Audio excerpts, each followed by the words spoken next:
You know what? Thank you, honey. Thank you for that. I got to change. She can To me, kind of feeling of it's so desecrated. That's the feeling of it. There's nothing really, I would say, attractive. Like I wouldn't recommend to go up there. And you know, so it was just an odd feeling, but also at the same time, I was very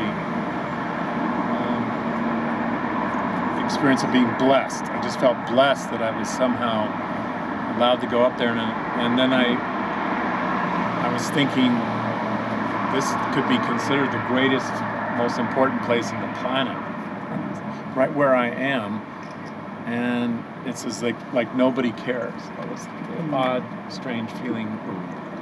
The odd car was driving by. There was nobody, no pedestrians. It was like I was the only one out here who had any interest in where the Messiah was going to do his business. Anyway, there you go. That's one of my stories. That was a few months before we did the first festival. Well, seems like a good place for a moment of peace, huh? Yes. Well, this is a first of a sort because I haven't been here with a group before, and I didn't hear about any of our groups coming here to this spot before. Well, the question I'm hearing is, it's a small question, who is the Messiah?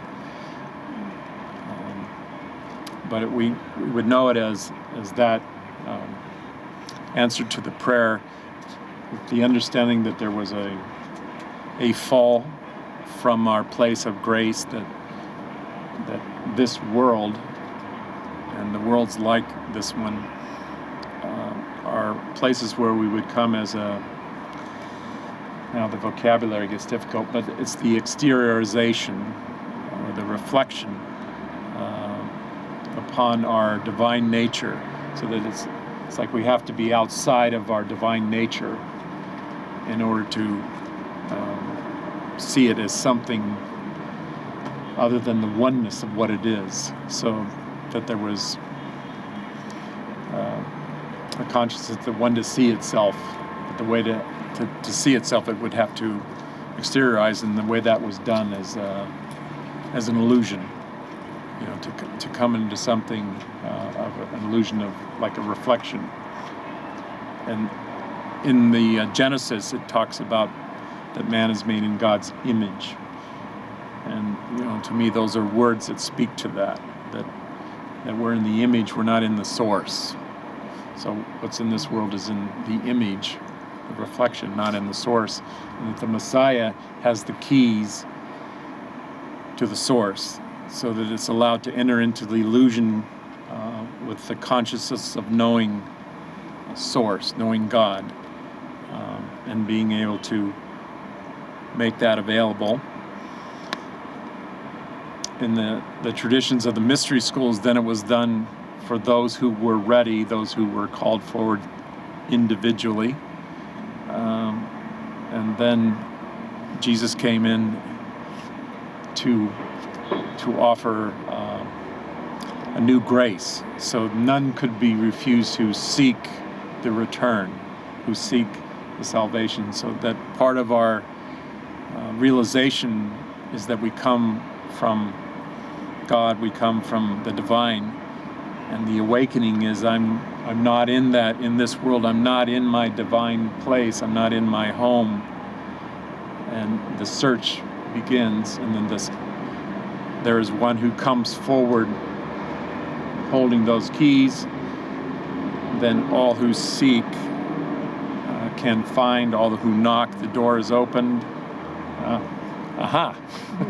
So here we are knocking on the door, then it be opened, and I do consider that what we see as material things are not what would stand in the way of us in connecting to our divine source and to the Christ, so that the Christ stands with us, breathes with us as we are here, and in all the consciousness of soul, that there are none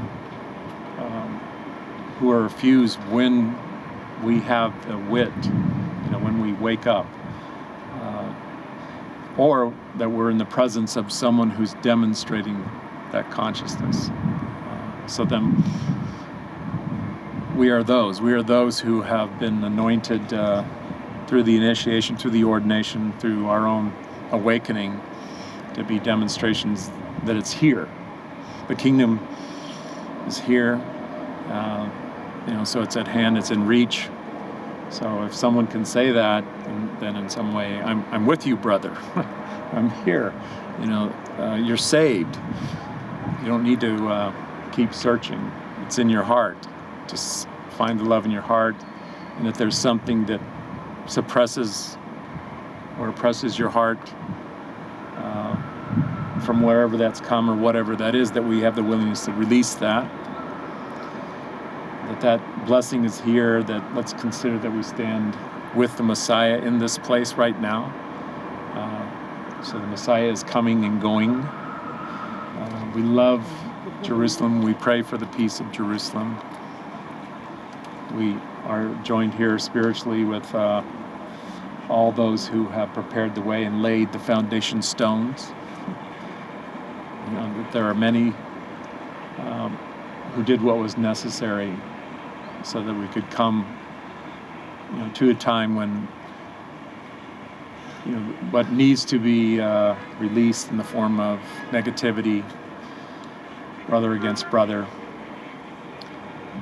that we're part of that message, that we're here in peace, and we're amongst our people and the people of the Lord, that the Lord loves all these people. Baruch B'Shem.